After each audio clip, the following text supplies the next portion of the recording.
Super support में आपका स्वागत है।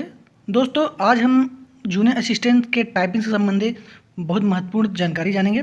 दोस्तों, अगर आपका जूनियर असिस्टेंट का टाइपिंग है तो ये वीडियो आपके लिए बहुत महत्वपूर्ण है।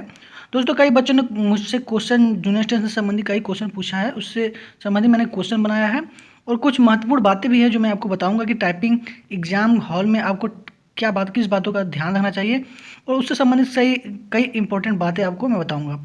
तो दोस्तों, चलिए शुरू करते हैं। कई लोगों ने मुझसे पूछा है, बहुत नॉर्मल क्वेश्चन है कि जूनियर असिस्टेंट की टाइपिंग स्पीड क्या है। कई लोग कंफ्यूज, तो यहाँ के क्लियर मैं कर देना चाहता हूँ। Junior assistant UP triple SC जो जूनियर असिस्टेंट की वैकेंसी लाती है और जूनियर असिस्टेंट के पद की वैकेंसी कराती है, उसमें हिंदी टाइपिंग और इंग्लिश टाइपिंग दोनों करना होता है। English typing 30 word per minute और Hindi typing 25 word per minute आपको देना होता है। अब टाइपिंग एग्ज़ाम किस सॉफ्टवेयर पर होता है? दोस्तों, ये कई लोगों ने मुझसे पूछा है कि टाइपिंग एग्ज़ाम जूनियर असिस्टेंट का किस सॉफ्टवेयर पे किया जाता है। तो मैं आपको बता दूं कि जूनियर असिस्टेंट का जो टाइपिंग होता है वो आयोग का खुद का वेब पोर्टल होता है। वो पब्लिक एक्सेस नहीं कर सकते हैं। वो उनका खुद का वेब पोर्टल होता है, as a online software type होता है और वो उनका खुद का डेटाबेस होता है। उसमें आपका स्पीड आपका उसमें मेजर किया जाता है। उसमें आपका स्पीड जो आपका स्पीड आएगा टाइपिंग के बाद वो उसमें कंटेन हो जाता है, सेव हो जाता है। तो उसे आप पब्लिकली आप गूगल पे जाके उसे एक्सेस नहीं कर सकते हैं। उनका खुद का प्राइवेट या उनका खुद का पर्सनल होता है वेब पोर्टल। अब बात करते हैं दोस्तों, जूनियर असिस्टेंट टाइपिंग एग्जाम में एक्यूरेसी एरर कितना शो करेगा। दोस्तों, मैं आपको बता दूं कि अगर आप जूनियर असिस्टेंट की टाइपिंग देंगे तो एग्जाम हॉल में जब आप टाइपिंग खत्म करेंगे तो आपको सिर्फ टाइपिंग का स्पीड लास्ट में आपको बताएगा कि आपने हिंदी में कितना किया है टाइपिंग स्पीड और इंग्लिश में कितना टाइपिंग आपका स्पीड आया है। बस यही बारी बारी से शो करेगा और उसमें आपने कितना एरर किया है, क्या आपने एक्यूरेसी है, ये सब कुछ नहीं शो करेगा। तो इसका मतलब ये है कि अगर आप प्रैक्टिस जो किए होंगे उसी के आधार पे वहाँ पे आप जब एग्ज़ाम देंगे, वहाँ पे टाइपिंग देंगे तो वही बस वहाँ स्पीड काउंट होगी। जो एक्यूरेसी है ये सब और एरर कितना हुआ ये आपको जो घर पे आप जिस सॉफ्टवेयर पे तैयारी करते हैं उसमें शो करता है, वो आपकी सुविधा के लिए। लेकिन वहाँ पे जो टाइपिंग आयोग जिस वेब पोर्टल या सॉफ्टवेयर पे कराएंगे उसमें आपको सिर्फ और सिर्फ स्पीड शो करेगा, वो भी लास्ट में। जैसे कि आपने हिंदी टाइपिंग किया उसके लास्ट में जब आप 5 मिनट ख़त्म होगा तो आपको स्पीड हिंदी का आपका आ जाएगा। वैसे जब आप इंग्लिश करेंगे तो इंग्लिश का लास्ट में आपको स्पीड आ जाएगा, उसमें एरर वगैरह कुछ नहीं दिखाएगा। जैसे जूनियर असिस्टेंट में हिंदी में कौन सा फॉन्ट वहाँ मिलता है। दोस्तों, मंगल पे अगर आप टाइपिंग कर रहे हैं तो मंगल फॉन्ट भी वहाँ आपको मिल जाएगा और कृतदेव 010 पे अगर आप टाइपिंग कर रहे हैं तो वहाँ ये भी फॉन्ट आपको मिल जाएगा। इसमें आप निश्चिंत रहिए। आप अगर मंगल पे टाइपिंग करते हैं तो भी कोई दिक्कत नहीं है, कृतदेव पर अगर टाइपिंग करते हैं तभी कोई दिक्कत नहीं है।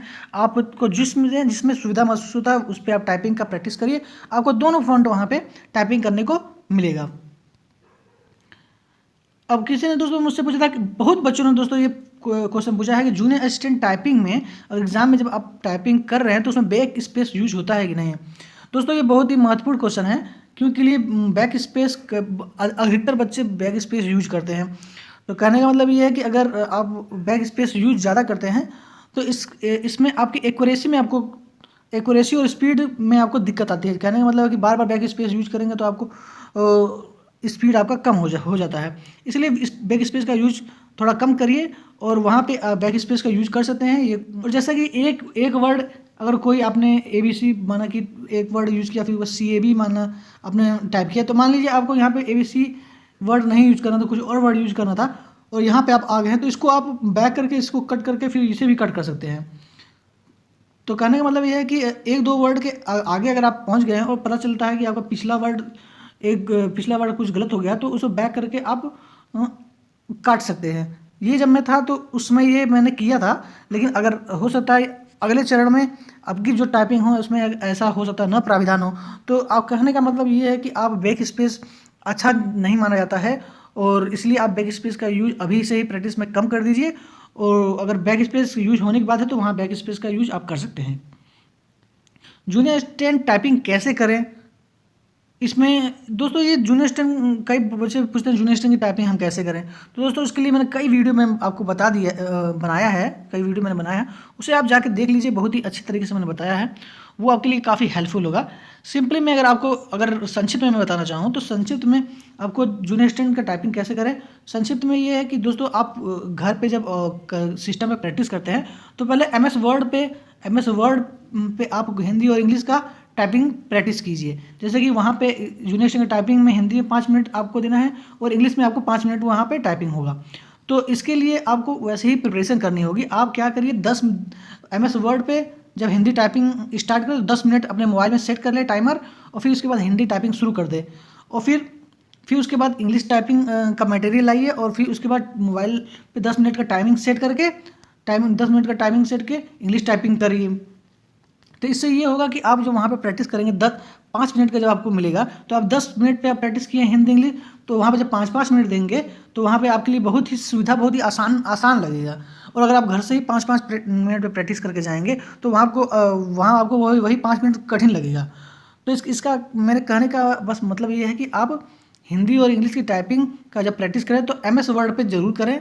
उसके बाद साथ ही में आप जब MS वर्ड पे कर लें, एक राउंड आप सॉफ्टवेयर पे भी टाइपिंग कर लीजिए, फिर उसके बाद एक राउंड आप ऑनलाइन वेबसाइट पे जाके टाइपिंग कर लीजिए। तो तीनों प्रारूपों पे, तीनों प्लेटफॉर्म पे आप टाइपिंग करिए, और बैक स्पेस का यूज थोड़ा कम करिए। अब जूनियर असिस्टेंट के बाद रिजल्ट कब आएगा, ये बच्चे को बहुत क्वेश्चन पूछते हैं कि जूनियर असिस्टेंट टाइपिंग करने के बाद कितने दिन बाद रिजल्ट आता है।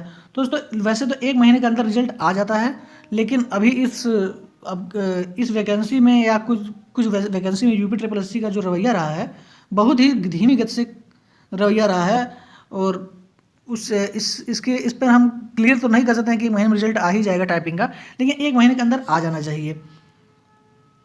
और कुछ बच्चे ये पूछते हैं कि कौन से वेबसाइट पे टाइपिंग करें। दोस्तों मैंने तो जो indiatyping.com पे मैंने प्रैक्टिस किया था, और आप कई वेबसाइट अवेलेबल है, उस पर आप प्रैक्टिस कर सकते हैं, लेकिन इंडिया टाइपिंग मुझे बेहतर लगा है, और इस पर मैंने एक वीडियो बनाया है, वो भी आप जाके देख सकते हैं। और जूनियर स्टैंड से संबंधित सभी वीडियो के लिंक मैं इस डिस्क्रिप्शन में दे दूंगा, आप आराम से उस डिस्क्रिप्शन में जाइए, जो आपको वीडियो पसंद है वो भी आप देख सकते हैं।